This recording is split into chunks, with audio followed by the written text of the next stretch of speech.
할렐루야. 오늘도 우리 아버지 하나님의 크신 그 은혜와 그 변함없으신 사랑이 여러분과 여러분 가정에 충만하시기를 주님의 이름으로 축원합니다. 여러분들 그런 생각을 한번 해보셨습니까? 하나님께서 함께 하시는데, 하나님께서 나와 함께 하시는데 우리가 실패할 수도 있겠다, 그런 생각 해보신 적 있습니까? 하나님께서 함께 하시는데 우리가 실패할 수 있을까? 하나님이 함께 하시는데 우리가 실패할 수 있을까? 실패라는 것이 여러 상황이겠죠.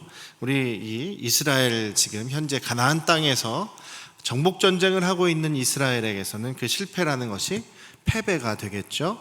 그리고 우리의 삶 속에서 실패라고 하는 것은 여러 가지 또 다른 여러 가지 일들이 있겠습니다. 하나님께서 나와 함께 하시는데 우리가 실패할 수 있겠느냐? 가장 우리가 분명하게 붙잡고 있을 그런 진리는요, 우리 하나님께서는 우리를 성공할 수 있도록 분명히 하실 수 있는 능력도 있으시고, 우리가 또한 실패하게 만드시는 분은 아니시지만 실패로 가는 상황에서도 우리를 또한 내버려 두실 때도 있으신 분이다. 성공과 실패가 주님의 손에 있으며 또한 우리의 또 역할에도 분명하게 있는 것이죠. 성공으로 이끄시든 또 실패를 경험하게 하시든 변함없는 것은 하나님께서는 저와 여러분들을 사랑하신다라는 것입니다. 영원히 사랑하시고 끝까지 사랑하시고 최고의 사랑으로 우리를 사랑하시는 분이시다라는 것입니다. 자신의 아들을 죽게 하시기까지 우리를 사랑하신 아버지십니다. 그리고 또한 공의로 우리를 이끄시는 분이십니다. 하나님의 그 성품을, 하나님의 속성을 두 가지로 요약하면 사랑과 공의죠. 이것은 동전의 양면 같은 것이기도 하지만 이것이 대립되는 것이 아니라 사랑 안에서 공의로우시고 공의 안에서 사랑하시는 분이 우리 아버지 하나님이신 것을 저희들이 잊지 않으시기를 주님의 이름으로 축원합니다. 하나님께서 우리와 함께 계심에도 불구하고 우리는 때때로 실패할 수도 있습니다.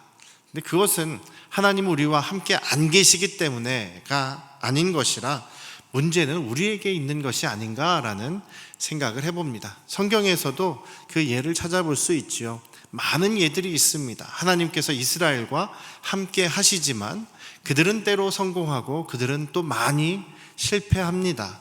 그것이 바로 또한 우리의 모습이기도 한 것이지요. 오늘부터 이제 사사기의 말씀을 같이 나눌 텐데요. 그 사사기의 역사는 실패의 역사죠. 실패의 역사, 실패하지만 그 실패로 인해서 고통을 당함으로 하나님 앞에 회개하고 부르짖을 때에 또 하나님께서 그들을 구원하시고 회복시키려고 하십니다만 또 그들이 다시 하나님의 말씀을 거역하고 우상에 빠져 있으므로 다시 실패하는, 실패의 역사가 계속 반복되는 악순환의 역사이긴 합니다. 이 전에 있는 여호수아서는 굉장히 역동적이죠. 그리고 전진하는 그런 모습으로 보여집니다. 가나안 땅을 이제 정복하기 위해서 여호수아를 중심으로 해서 여호수아의 지도력을 따라서 많은 이스라엘 백성들이 하나님의 말씀대로 승리해 나가는 그런 모습을 보여줍니다. 물론 뒷부분에서는 이제 사사기의 그 그림자가 벌써 여호수아 뒷부분에서 보여지기는 합니다. 그래서 문제가, 사사기 시대의 문제가 여호수아가 없어서 그러느냐, 아니면 왕이 없어서 그러느냐, 이렇게 이야기를 하고 있습니다만 그것이 아니죠. 문제는 그 사람들에게, 이스라엘 백성들에게 있었다라는 것입니다.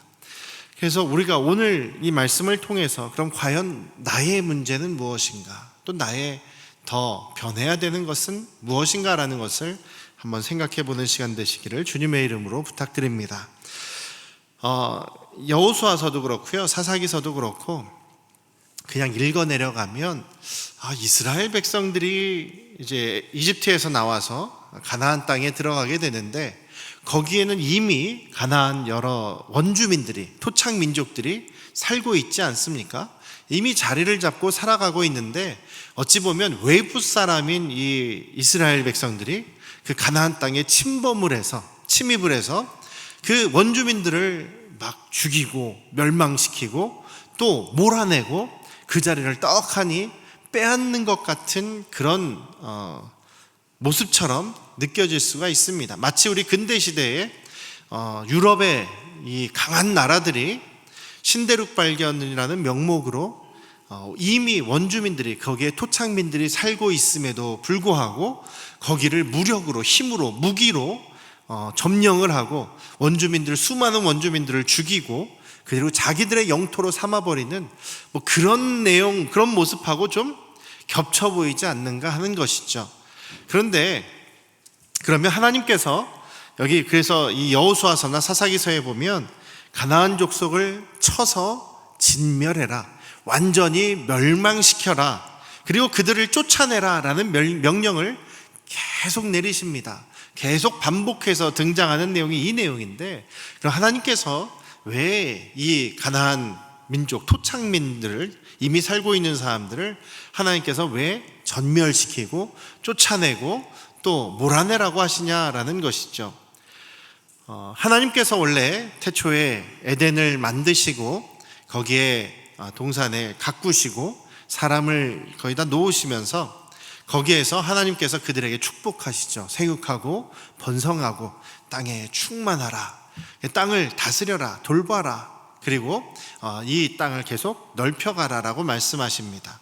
하나님께서 하나님께서 창조하신 모든 것이 다 선한 곳이지만 그 중에서도 특별하게 사람을 위해서 한 그 거룩한 땅을 만드시고 거기에서 하나님이 사람들과 함께 같이 사시면서 같이 교제하고 그 땅을 거룩한 하나님의 아들들의 통치가 일어나는 그런 거룩한 땅으로 삼으시고 계속 그 거룩한 하나님 나라를 확장시키려고 하셨다는 것이죠. 그런데 사람이 죄로 인해서 타락함으로 말미암아, 불순종함으로 말미암아 곳이 황폐해질 수밖에 없었던 것이죠. 이 에덴에서 쫓겨날 수밖에 없는 그런 상황이 되었던 것을 기억하실 것입니다. 하나님께서 그냥 정말 침략자처럼 이스라엘을 가나안으로 넣으신 것이 아니라 창세기에 보면 창세기 15장에 하나님께서 아브라함과 언약을 맺으시는 장면에서 다시 하나님께서 분명하게 아브라함에게 말씀하시죠. 너의 자손들은 이방 나라에 가게 될 것이다. 거기에서 객이 되고 처음엔 객이 되지만 그 나라로부터 핍박을 받고 그 나라를 섬기는 종처럼 지내다가 400년이 지나고 또 4대가 지나서야 내가 다시 이 땅으로 오게 할 것이다. 왜냐하면 아직 아모리 사람들, 이 땅 가나안 땅의 사람들의 죄악이 아직 차고 넘치지 않았기 때문이다. 그래서 가나안 땅 사람들의 죄악이 차고 넘치게 되면 하나님께서 그 땅을 이제 다시 정화하시겠다라는 것이죠. 그 땅의 사람들의 죄가 많기 때문에 하나님께서는 이스라엘 백성들을 통해서 그 땅을 심판하시겠다라는 것입니다. 하나님께서 심판하실 때에 노아의 홍수의 그 홍수 심판도 보시면 알겠지만 또 소돔과 고모라의 심판도 여러분들 생각해 보시면 아시겠지만 모두가 다 진멸되는 그런 심판입니다.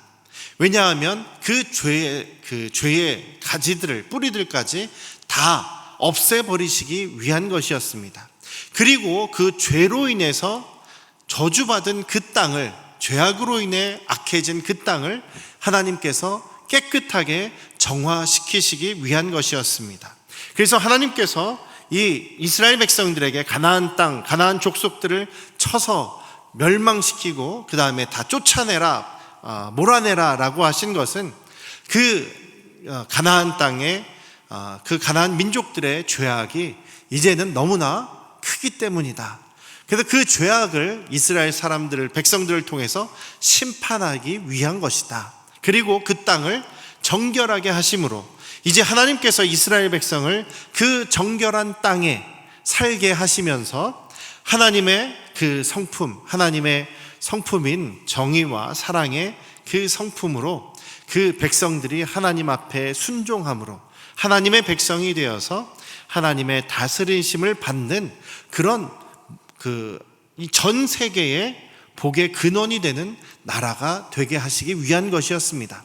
그래서 이 가나안 땅을 하나님께서 너희가 가서 전멸시켜라, 다 죽여라, 쫓아내라, 몰아내라라고 하시는 것은 그들의 죄악 때문에, 가나안 백성들의 죄악을 하나님께서 심판하시기 위한 것이고, 또 그리고 그 땅을 정결하게 하고 그 땅에 하나님의 언약의 백성을 이제 심어 놓으심으로 인해서 그들이 하나님을 향한 그 믿음의 삶을 살아가면 살아갈수록 하나님의 다스리심과 복이 넘치게 되는 것이죠. 그리고 그 가나안 땅에서부터 모든 하나님의 은혜와 복이 이제 퍼져나가는 에덴과 같은 모습을 다시 회복시키시기 위한 하나님의 목적이 있었습니다. 그래서 하나님께서는 그 가나안 민족들이 그들을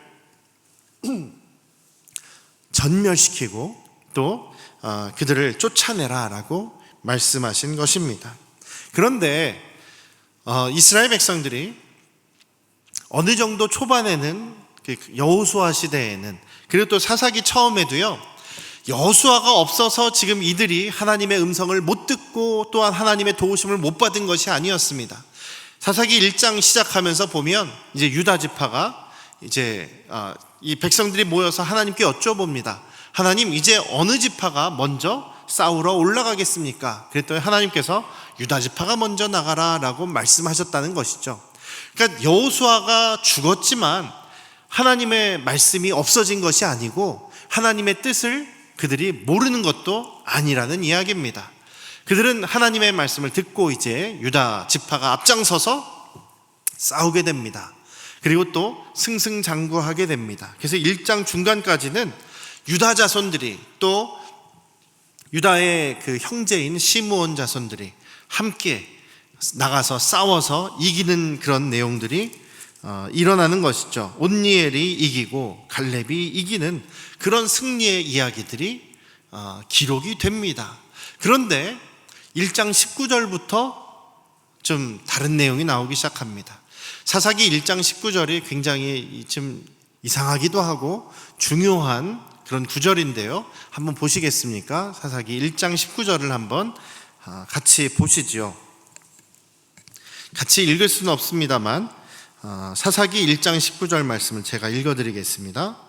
여호와께서 유다와 함께 계셨으므로 그가 산지 주민을 쫓아내었으나 골짜기의 주민들은 철병거가 있으므로 그들을 쫓아내지 못하였다. 다 보셨죠? 자, 하나님께서 유다와 함께 하셨기 때문에, 함께 계셨기 때문에 그 산지에 있는 강한 주민들은 다 쫓아내고 진멸하였다. 그런데 골짜기라는 것은요, 무슨 깊은 계곡 이런 데를 얘기하는 것이 아니라 평지, 낮은 지대를 이야기하는 겁니다. 낮은 지대, 평지 쪽에 이스라엘 갔더니 산지가 있고 또 내려가면은 낮은 지대가 평지가 있더라고요. 그런 평지 쪽에는 철로 된 마차, 철로 된 전차, 철병거가 있었다라는 것이죠. 철병거가 있어서 지금 그들이 주민들을, 골짜기에 있는 이렇게 평지에 있는 주민들을 쫓아내지 못했다라는 것입니다. 그러니까 철병거 때문에 쫓아내지 못했다라고 보여집니다. 유다 지파가 골짜기 주민들을 쫓아내지 못한 이유가 철병거 때문이었을까요? 지금 이상하죠. 앞에 보면 하나님께서 유다와 함께 계셨으므로 그들이 승리하였다. 그런데 평지의 주민들은 철병거가 있어서 못 이겼다? 이거는 말이 안 됩니다. 왜냐하면 이스라엘 백성들은 원래 애굽에서, 이집트에서 거의 종처럼 살았죠. 그리고 그들이 이집트에서 나올 때에도 급하게 나왔습니다. 굉장히 빨리 나왔습니다. 그들에게는 무슨 변변한 무기 같은 것이 당연히 없었겠죠. 막 유사시에 전쟁할 때 처음에는 돌을 들고 싸우든지 했을 겁니다. 그런데 이들은 거의 난민 같은 그런 변변한 도구도 없고 무기도 없는 그런 사람들이었을 것입니다. 광야에서의 싸움도 아말렉 족속과 싸울 때에도 이스라엘 백성들은 아무런 무기 같은 것도 변변치 않았습니다. 그런데 하나님께서 함께 하셨을 때에 그들은 승리할 수 있었던 것이죠. 하나님께서 싸우게 하시고 하나님께서 그들을 도와주셨을 때 그들은 승리할 수 있었습니다. 여기에서도 마찬가지입니다. 하나님께서 유다와 함께 하셨기 때문에 그들은 승리할 수 있었다. 그런데 철병거가 있으면 어떻습니까? 철병거가 그들에게 문제가 되지 않습니다. 뭔가 다른 이유가 있었던 것이지요. 이들이 유다 지파가 골짜기의 주민들을 쳐서 이길 수 없었던 이유는 분명히 다른 이유가 있었을 것입니다. 왜냐하면 우리 하나님은 철병거보다 약하신 분이 아니시기 때문입니다. 믿으십니까? 철병거보다 당연히 강하신 분이 우리 하나님이시고 세상 모든 만물보다 뛰어나신 분이, 전능하신 분이 우리 하나님 아니십니까? 우리 하나님께는 그런 것들이 문제가 되지 않습니다. 이스라엘 자손에게 뭔가 문제가 있었을 것 같습니다. 그래서 오늘 이 말씀에서 저희들이 읽은 그 본문, 성경 봉독에서 읽은 2장 1절에서 3절에 하나님께서 답을 주십니다. 하나님께서 뭐라고 말씀하시냐면 이스라엘 지파들의 실패한 이유에 대해서 하나님께서 말씀하시는 것은 2장 2절에 보시면 이렇게 기록되어 있습니다. 너희는 분명히 이 땅의 주민과 언약을 맺지 말라고 했고 또 그들의 제단, 우상을 섬기는 그 제단을 허물라고 하였는데 너희가 왜 내 목소리를 듣지 아니하였느냐? 어찌하여 그랬느냐라고 말씀하십니다. 그러니까 하나님의 말씀에 불순종을 했다는 것이죠. 내 목소리를 너희들이 듣지 아니하였다. 그래서 3절에 보면 그래서 내가 그들을 너희들 앞에서 쫓아내지 않을 것이다. 그 가나안 민족들이 너희의 옆구리에 가시가 될 것이다. 하나님께서 너희들을 안 도와줄 것이다 라고 말씀하시는 것입니다. 그러니까 지금 1장 19절에서 한마디로 이 유다 민족들이, 유다 지파와 또 다른 지파들의 실패도 나옵니다. 이 다른 지파들이 왜 이 가나안 민족들을 다 전멸시키지 못하고 또 오히려 그들과 함께 거주하거나 오히려 밀려나게 되는 그 이유는 하나님이 함께 하시지 않아서가 아니라 하나님께서 역사하지 않으셨기 때문이다라는 것입니다. 하나님께서 일하지 않으시고 그들을 위해서 싸워주시지 않으셨기 때문에 그들은 패할 수밖에 없었다, 실패할 수밖에 없었다라는 것입니다. 그러면 유다 민족을 비롯해서 이스라엘 민족들이 어떻게 그럼 하나님의 말씀을 불순종하였느냐라는 것을 우리가 볼 수 있는데요. 그들의 그런 문제가 무엇이었느냐라는 것이 이제 22절부터 내용을 좀 보시면 기록이 되어 있습니다. 거기에 보면 실패한 지파들이 이제 계속 실패하는 내용들이 나옵니다.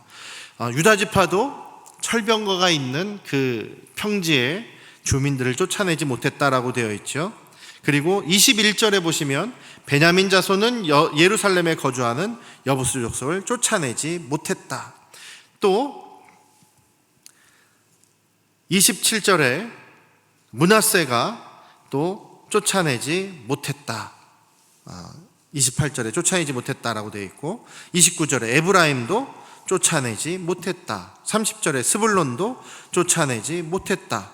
그 다음에 31절 아셀도 쫓아내지 못했다. 납달리도 쫓아내지 못했다.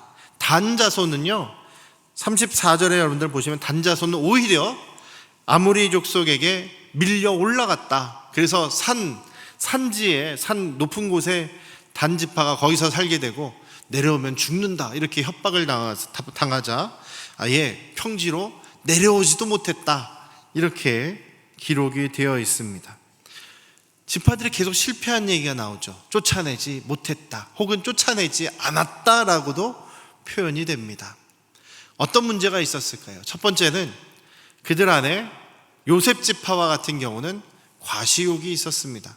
모든 것이 자신들의 욕심 때문인데요. 명예욕이 있었고 과시욕이 있었는데 요셉 지파 같은 경우에 22절부터 무슨 얘기가 나오냐면요.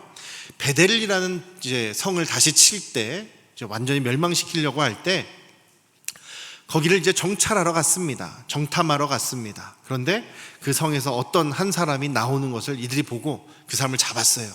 그리고서 뭐라고 회유를 하냐면, 저 성에, 너희들의 성의 입구를 알려줘라. 우리가 그 성을 다 멸망시키고 그 성을 점령할 것인데 너와 너의 가족들에게는 우리가 잘해줄 거다. 그러니 입구를 알려달라 그랬습니다. 그래서 그 사람이 입구를 알려줍니다. 성의 입구를 알려줘서 그들이 쉽게, 요셉 지파가 쉽게 그 베델을 점령을 합니다. 그 점령을 하고 자신들에게 정보를 제공해 준 이 사람과 그 사람의 가족을 살려줍니다. 여기까지는 어떤 이야기하고 비슷합니까? 여호수아가 여리고성을 칠 때 거기에서 기생 라합과 그 가족들을 살려주는 그 내용과 비슷하지 않습니까? 정탐꾼을 보호해주고 그 여리고의 정보를 가르쳐준 기생 라합과 그 가정을 살려주는 그 이야기와 비슷한 것 같습니다만 전혀 다릅니다. 여기서 이 요셉 자손들은요, 요셉 자손 에브라임과 므낫세 지파가 바로 여호수아의 같은 족속이죠.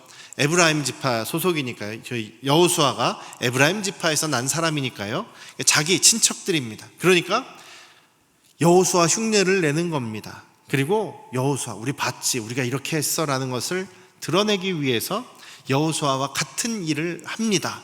하는 것처럼 보입니다. 그런데 결과가 어떻게 되냐면, 이 사람들이 그 요셉 지파가 그 사람, 정보를 가르쳐 준 사람과 그 가족을 살려줬지만 그 사람들이 아유 감사합니다, 살려주셔서 감사합니다, 그렇게 인사하고 이스라엘에게 포함이 되느냐? 그것이 아니라 살려줬더니 다른 데로 가버립니다. 어디로 가냐면 헷 쪽 철기, 그 철로 된 무기를 가지고 있는 굉장히 강한 헷족 속에게 찾아갑니다. 그리고 나서 자기들의 그 무너진 성 이름을 따서 다시 루스라는 성을 다시 강하게 만들어 버립니다. 그리고 요셉 지파와 다시 대결을 하게 됩니다.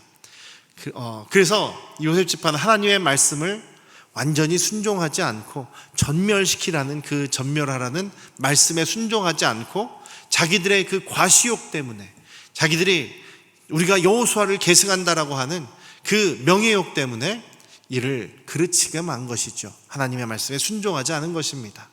다른 족속들, 그 다음 얘기들에서 우리가 눈에 띄게 반복되는 얘기들이 무엇이냐면, 쫓아내지 않았다라는 말씀하고요, 아까 그 내용 다시 한번 보여주시면 거기 보면 28절에 그리고 30절에 33절에 그리고 35절에 네 군데 뭐라고 나와 있냐면, 계속 반복되는 얘기가 그 주민들을 노역을 시켰다, 그 주민들을 종처럼 일을 시켰다, 종으로 삼았다는 겁니다. 하나님께서는 완전히 전멸시키고 죽이라고 하시고 쫓아내라고 하셨는데, 어떤 사람들이 이제 처음 그렇게 시작을 했을 겁니다.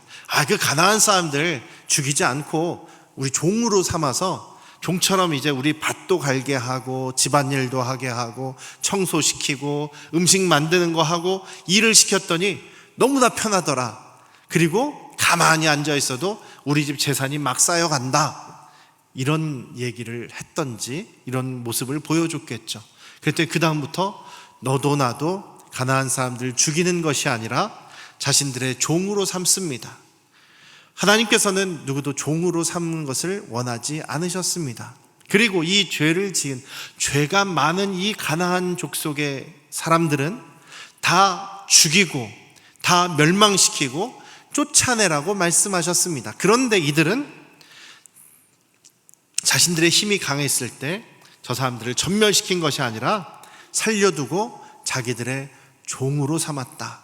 쉽게 재산을 불릴 수 있고, 쉽게 자기가 돈을 벌 수 있고, 쉽게 자기가 풍요롭게 살기 위해서 그들을 종으로 삼는 일이 생겼다는 것입니다. 물질의 욕심, 탐욕 때문이라는 것이죠. 성경에 탐심은 우상숭배다라는 말씀이 있습니다. 탐욕, 특히 물질에 대한 탐욕이 우상숭배다. 왜냐하면 하나님께서 이 이방 제단들을 다 헐라고 말씀하시죠. 왜 그러냐면 이방 제단 허는 게 문제가 아니라 그 이방신 우상들의 그 뒤에 배경에 깔려있는 그들의 가치관, 그들의 문화가 어떤 것이냐면 물질 만능주의, 또 풍요를 강조하는, 풍요로우면 최고다, 잘 먹고 잘 살면 최고다라는 그런 사상이 깔려 있는 것입니다.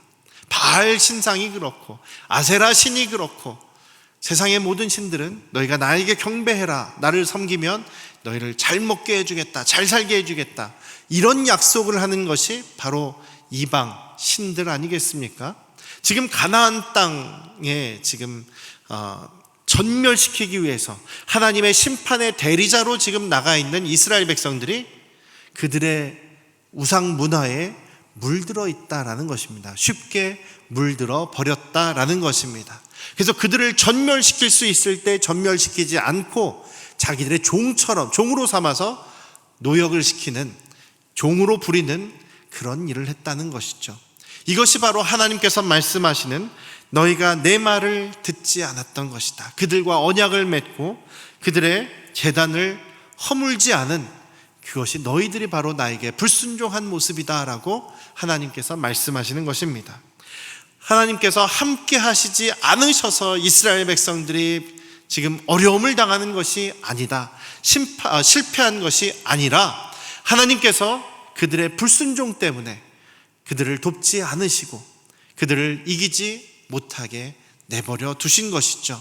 그래서 이스라엘 백성들은 탐욕 때문에, 또 다른 사람들에게 보이기 위한 과시욕 때문에 하나님의 뜻을 무시하고 불순종하는 그런 모습이었다라는 것입니다. 오늘날 이 세상을 우리가 말세라고 합니다. 왜냐하면 이 세상에 전반적으로 물질 만능주의가, 황금 만능주의가 절대적으로 지금 최고의 가치로 사람들에게 심어져 있는 시대이기 때문입니다. 예수 그리스도를 믿는다고 하는 사람들도, 혹은 교회의 지도자들이라고 하는 목회자들마저도 그런 물질 풍요에만 젖어서 그것만을 추구하고 바라보며 살아가는 것이 우리들의 지금 사회의 모습이라는 것이죠.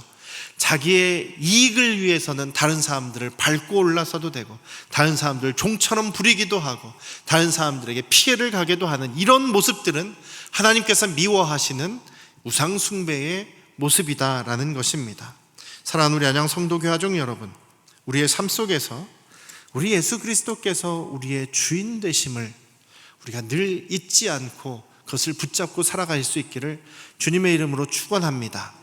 예수 그리스도께서 우리의 왕이시다라는 것은 주님의 뜻에 순종하고 주님의 말씀과 가치에 순종함으로, 그리고 예수 그리스도의 성품이신 사랑과 공의를 드러내며 살아가는 것입니다. 이 마지막 때에 어찌 보면 우리 신앙을 붙잡고 믿음으로 살아가는 것이 가장 중요한 것이다라는 것입니다.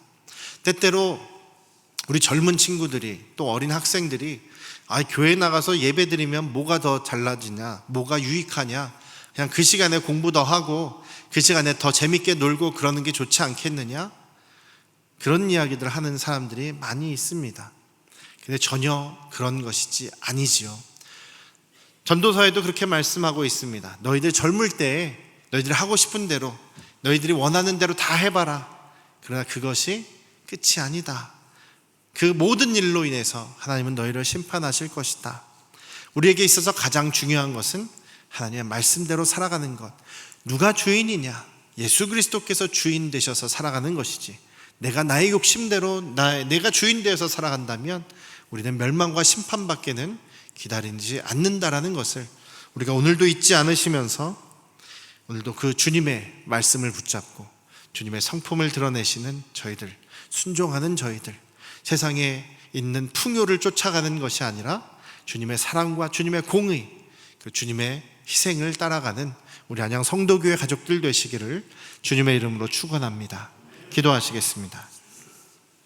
아버지 하나님, 주님께서 함께 계시지 않았기 때문에 이스라엘이 패배하고 실패한 것이 아니라, 분명히 주님께서 함께 하시지만 그들이 하나님의 말씀에 불순종하고 세상의 가치를 따라갔기 때문에 하나님께서 그들을 도우실 수가 없으므로 그들이 실패한 것을 보게 됩니다.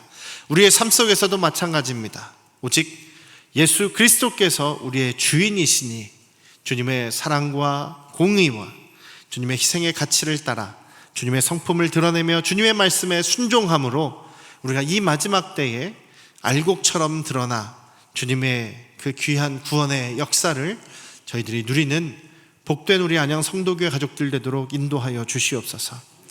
이제는 우리를 죄에서 구원하신 예수 그리스도의 은혜와